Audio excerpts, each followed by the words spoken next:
contro degli oscuranti esterni per camper, oppure i contro dei camper senza il garage dietro. Come cacchio lo chiudo io adesso? Porca miseria! È bombo di acqua perché ha piovuto, è pieno di aghi di pino, silenzio e funghi e adesso niente, è lungo, quanto cavolo sarà?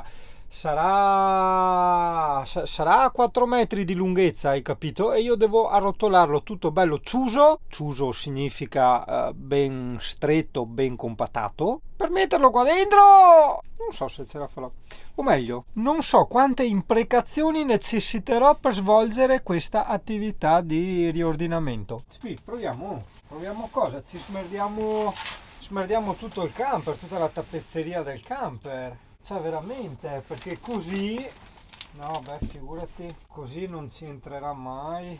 Bastava chiuderlo un pelino, proprio un pelino di più. Aspetta che vediamo, ma è largo sotto, aspetta, rischiamo di strappare sotto, di fare a forma un po' conica, no? Nel senso che, però se io faccio, no, così no. Vedi, per come sono fatto io, che questo è un mio problema, diciamo che dice sempre anche Alessia, io adesso lo prenderei e lo butterei via, però l'ho pagato 300 passa euro e mi serve per l'inverno, quindi devo trattenere i miei impulsi e i miei istinti. Buttarlo così, no? Perché mi sporca fuori tutto.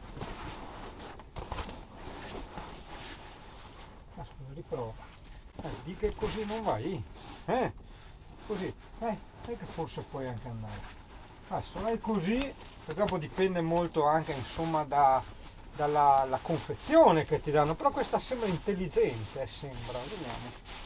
Nel senso che mi sembra abbastanza larga. Quindi purtroppo il camper è uno strumento, a parte per me che ci vivo, ma è uno strumento di relax e divertimento, quindi è essenziale. Questa non è una critica ma è un consiglio che do a tutti i costruttori di qualsiasi cosa per camper o direttamente di camper, che non rompa i coglioni alla gente, hai capito? Vabbè, rifacciamo. Allora, tac, tira fuori tutto. E adesso cane, bisogna aprire, che è tutto stonfo, bombo, sporcare tutto il camper e cerco di non tirare imprecazioni, che così risparmio fatica poi nella fase di montaggio e non serve che metta tutti quei bip, insomma, ecco. Però vedi,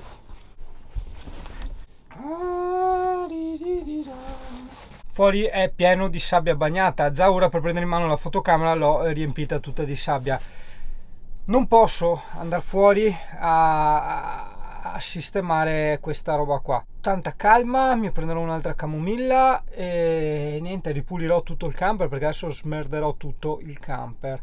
Sì, concentriamoci, non buttiamo via nulla, perché io ho adottato questa bellissima scelta nella mia vita di buttar via tutto ciò che è nocivo, che siano persone, relazioni, oggetti, hai capito? Tutto ciò che mi danneggia a livello fisico e psicologico io lo allontano, lo butto via. Questa roba mi sta danneggiando parecchio in questo momento, nel senso che è uno stress, mi sta facendo perdere un sacco di tempo e mi sta sporcando tutto il camper. La cosa migliore era dividerla in 3 parti, io l'avevo proposto anche all'inizio, però vabbè, insomma, dopo hanno fatto un pezzo unico che si stacca un po' a metà, ma non si stacca completamente.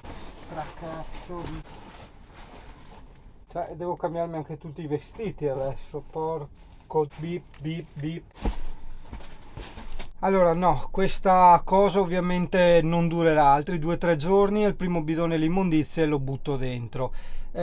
Quindi allora troviamo una soluzione. Io direi che la cosa migliore è prendere degli spaghi elastici, ok, e chiuderlo alla buona con quegli spaghi elastici. Ok, facciamo così.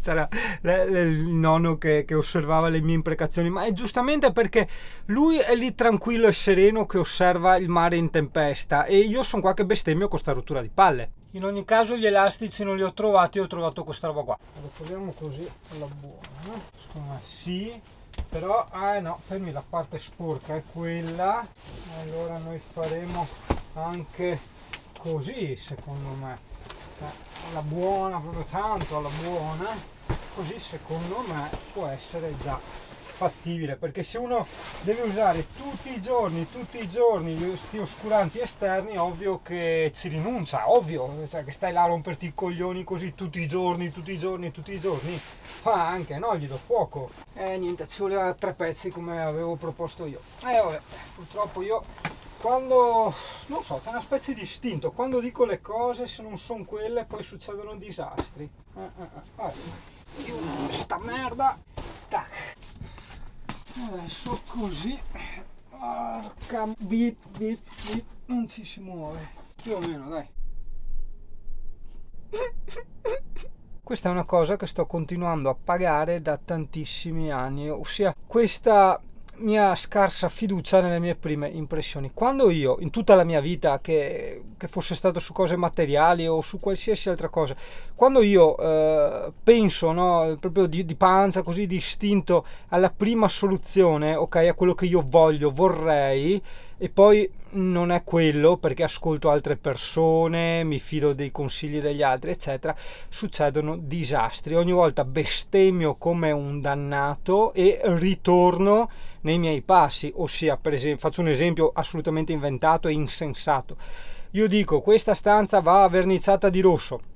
Tutti quanti, no, ma ci va il blu perché qua, perché là, beh. Alla fine quel colore, per carità è un esempio proprio assolutamente insensato, quel colore si rivela inutile, dannoso, sbagliato, eccetera, e quindi devi buttar via un sacco di soldi, di tempo, di fatica, rifar tutto, cancellare il blu e rimettere il rosso che avresti preso tu all'inizio. Uguale qua, la colpa è mia, non sto dando la colpa a nessuno. Io avevo pensato sarebbe meglio fare gli oscuranti in 3 pezzi come ce l'avevo una volta, poi vabbè, non è stato fatto così e adesso sto bestemmiando come un deficiente, e sinceramente Italia mi verrebbe seriamente da buttarli via. Io non ho soldi, sono praticamente ormai rimasto senza una lira, ho pagato 310 euro sti oscuranti, quindi hanno anche il loro bel costo, ma il nervoso che sto provando in questo momento per stiparli eccetera non ha prezzo,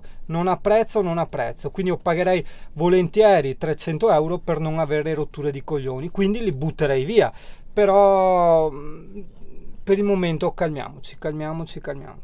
Mi dirai: perché non ti sei tenuto gli altri che erano perfetti, gli avevo messo anche l'Armaflex, non si sa perché col tempo o si sono ristretti loro o si è ingrossato il camper, no, non tornavano più. Tu mi dirai: perché c'era l'Armaflex? No, l'Armaflex poi l'ho tolto, anche togliendo l'Armaflex comunque non arrivavano più alle clip e quindi ho dovuto dismetterli. Effettivamente ho fatto una cazzata, potevo portarli a cambiare le clip semplicemente. Purtroppo è andata così. Ah no, aspetta, dimenticavo, ne ho messe 2 anche in laboratorio. Vorrei tanto farmi una camminata qui a Caballarin, è che è sempre pieno di ladri che aprono le macchine e aprono soprattutto i camper. Che bontà assurda! Io ti battezzerò Unzbana, il cocktail Coco Banana. Nella versione alcolica versare 40 ml di rum.